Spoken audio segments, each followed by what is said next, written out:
Hello everyone, तो discuss करते हैं नेक्स्ट क्वेश्चन। तो नेक्स्ट क्वेश्चन क्या है? Repeatable identity in a crystal structure is known as. तो जो रिपीटेबल आइडेंटिटी होती है क्रिस्टल स्ट्रक्चर में, उसे क्या बोला जाता है? उसको क्या बोला जाता है? क्रिस्टल बोला जाता है, लैटिस बोला जाता है, या फिर यूनिट सेल, या फिर मिलर इंडिसेस। अब पहली चीज़ आप लोगों को ये इन सब के बारे में थोड़ा सा पता होना चाहिए कि ये क्या क्या होते हैं। ठीक है, सबसे पहले क्रिस्टल की तो ये खुद बात कर रहे हैं। ठीक है, क्रिस्टल कैसे बनता है? पहली चीज़ कि जो क्रिस्टल होता है वो बनता है लैटिस प्लस बेसिस से। लैटिस प्लस बेसिस से क्या बनता है? क्रिस्टल स्ट्रक्चर बनता है। अब आप लोग सोच रहे होंगे कि लैटिस क्या होता है, बेसिस क्या होता है। अब इसकी सबसे अच्छी एग्जांपल क्या है? आप लोग जब अपना घर बनाते हो तो घर बनाते टाइम आप लोग क्या करते हो? सबसे पहले नक्शा बनाते हो घर का। नक्शा क्या होता है? इमेजिनरी पॉइंट्स होते हैं कि हाँ इस यहाँ पे रूम होगा, यहाँ पे रूम होगा। ठीक है, तो हम लोग क्या होता है कि ये एक इमेजिनरी सा क्या बना लेते हैं, एक नक्शा बनाते हैं, इमेजिनरी पॉइंट्स सेलेक्ट करते हैं ना, और फिर बाद में क्या करते हैं, उसी पे दीवारें बना के फिर घर बनाते हैं, सेम पोजीशन पे बना के। ठीक है, तो वही चीज़ यहाँ पे है। जो लैटिस है वो क्या है? इमेजिनरी पॉइंट्स हैं। लैटिस क्या है? इमेजिनरी पॉइंट्स है घर का। बिल्कुल इसको ऐसे समझो कि जो घर का नक्शा है वो क्या है? लैटिस है। और जो ईंटें सीमेंट लगता है वो क्या है? बेसिस। वो क्या है? बेसिस। ठीक है, अब अगर आप NaCl का स्ट्रक्चर बना रहे हो वहाँ पे NaCl रखोगे हर एक पॉइंट पे। अगर आप सीजियम क्लोराइड का बना रहे हो तो सीजियम क्लोराइड को रखोगे। तो ऐसे बेसिस आपका हर एक जगह क्या है? डिफरेंट होगा। अब क्रिस्टल स्ट्रक्चर दो चीज़ों से मिलके बनता है, एक लैटिस से और एक बेसिस से। अब मान लो आपके पास ये सारे क्या हैं? इमेजिनरी पॉइंट्स है। ठीक है, ये क्या है? लैटिस है। लैटिस मीन्स इमेजिनरी पॉइंट्स है। अब ये देखो, हमारे पास अगर हम घर बनाते हैं तो वहाँ पे सबसे छोटी चीज़ कौन सी होती है जिसको हम रिपीट करते जाएं और हमारा घर बन जाए? वो होती है ईंट।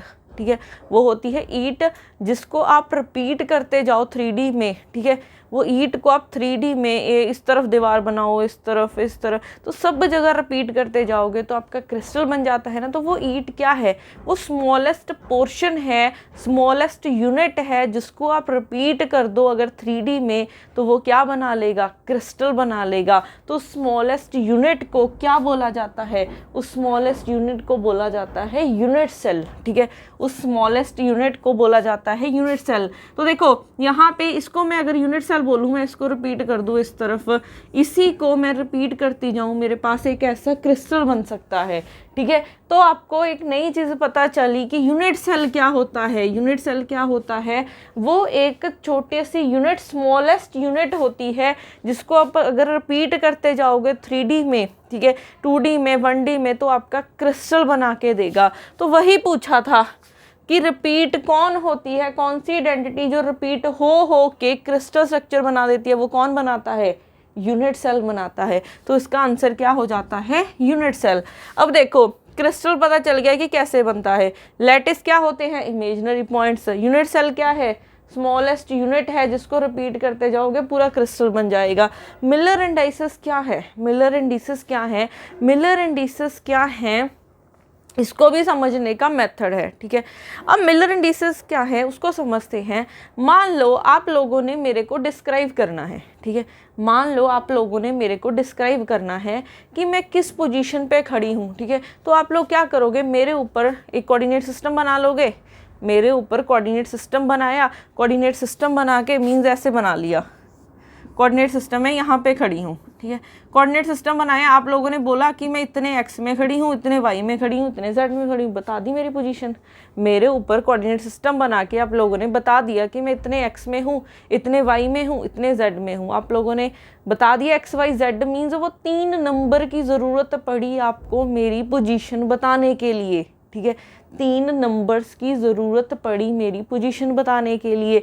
ऐसे ही अगर हम एक क्रिस्टल स्ट्रक्चर में बात करें, क्रिस्टल स्ट्रक्चर में हम, क्योंकि हम इन चीज़ों को डिटेल में कर चुके हैं CMP वाली सीरीज़ में, कि जैसे यही रूम है, ठीक है, यही रूम है तो इसमें कितने प्लेन्स हैं, इसमें कितने प्लेन्स हैं, एक ये वाला, एक ये वाला, 2, एक ये वाले, 4 हो गए, एक ऊपर एक नीचे, 6, एक क्यूब में 6 प्लेन्स होते हैं।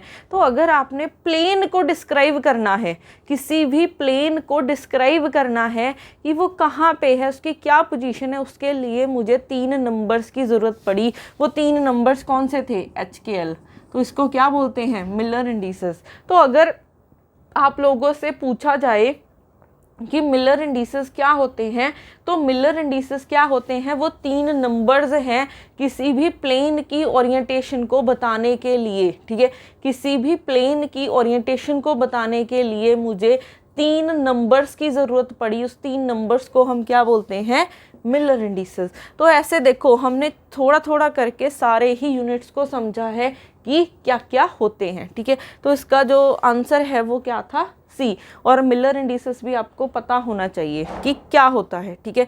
तो मिलर इंडिसेस क्या है, किसी भी प्लेन को डिस्क्राइब करने के लिए, उसकी ओरिएंटेशन को बताने के लिए मुझे 3 नंबर्स की ज़रूरत पड़ी, उसको क्या बोलते हैं, मिलर इंडिसेस, ठीक है। अब हम जंप करते हैं हमारे नेक्स्ट क्वेश्चन पे।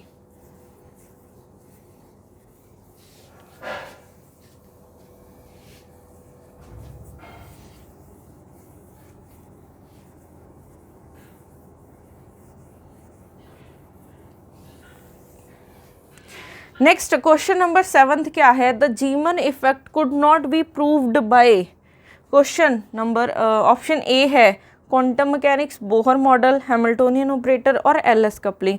सबसे पहले जीमन इफेक्ट क्या होता है, ठीक है। जीमन इफेक्ट क्या होता है, अगर मैं किसी एटम को मैग्नेटिक फील्ड में रख दूं, किसी एटम को हमने किस में रख दिया, मैग्नेटिक फील्ड में रख दिया, तो जो उसके एनर्जी लेवल्स हैं वो स्प्लिट हो जाते हैं। उसके एनर्जी लेवल्स की स्प्लिटिंग को हम बोलते हैं जीमन इफेक्ट, ठीक है। किसी के भी एनर्जी लेवल्स की जो स्प्लिटिंग होती है in the presence of magnetic field, उसको बोलते हैं हम जीमन इफेक्ट। अब जीमन इफेक्ट, पहली चीज़, जीमन इफेक्ट में हम पहुंच चुके हैं, एटम की बात कर रहे हैं, तो एटम को किसने एक्सप्लेन किया था, क्वांटम मैकेनिक्स ने। तो ये तो क्वांटम मैकेनिक्स ने तो जीमन इफेक्ट को एक्सप्लेन ही किया है। बोहर मॉडल हम लोग ना जब पढ़ते हैं, सबसे पहले जब भी हम एटॉमिक स्टार्ट करते हैं, ठीक है। अब एटॉमिक की भी एक सीरीज़ पढ़ी है, वहाँ पे बिल्कुल फर्स्ट लेक्चर में मैंने ये चीज़ें एक्सप्लेन की हुई हैं डिटेल में कि बोहर मॉडल, हम एटम की स्टडी कैसे करनी स्टार्ट की थी। एटम की हमने स्टडी स्टार्ट की थी, किसने की थी, थॉमसन मॉडल ने की थी, कि वो एक सफ़ीर होता है, ठीक है। फिर उसके बाद उस पर एक्सपेरिमेंट किया गया, थॉमसन आया, रदरफोर्ड आया, फिर बोहर आया, तो ये सारी थ्योरीज एक्सप्लेन की गई। बट जब हम बोहर थ्योरी पे पहुंचते हैं तो बोहर थ्योरी की हम लिमिटेशंस पढ़ते हैं कि ये जीमन इफेक्ट को एक्सप्लेन नहीं कर पाया। क्यों एक्सप्लेन नहीं कर पाया, क्योंकि वो फाइन स्ट्रक्चर को एक्सप्लेन नहीं कर पाया था।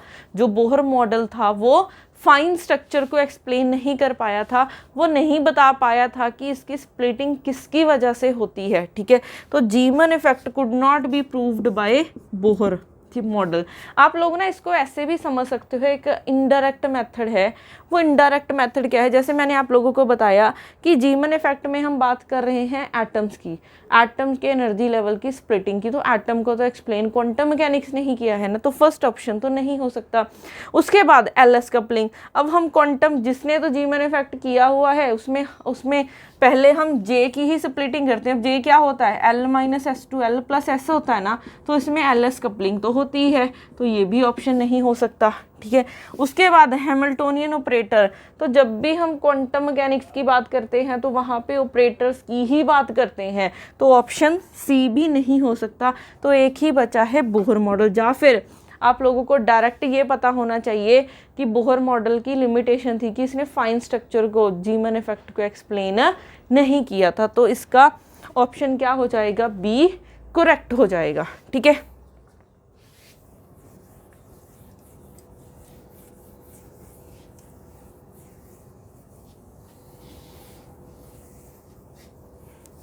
नेक्स्ट क्वेश्चन हम नेक्स्ट वीडियो में डिस्कस करेंगे। एक्चुअली मैं ना ये छोटी छोटी वीडियोस इसलिए बना रही हूँ क्योंकि ना मैंने जिस दिन फर्स्ट डे ये कल वीडियो बनानी स्टार्ट की थी उस दिन इतनी वीडियोस बनाई, ध्यान ही नहीं गया, इतनी लंबी वीडियोस बना ली।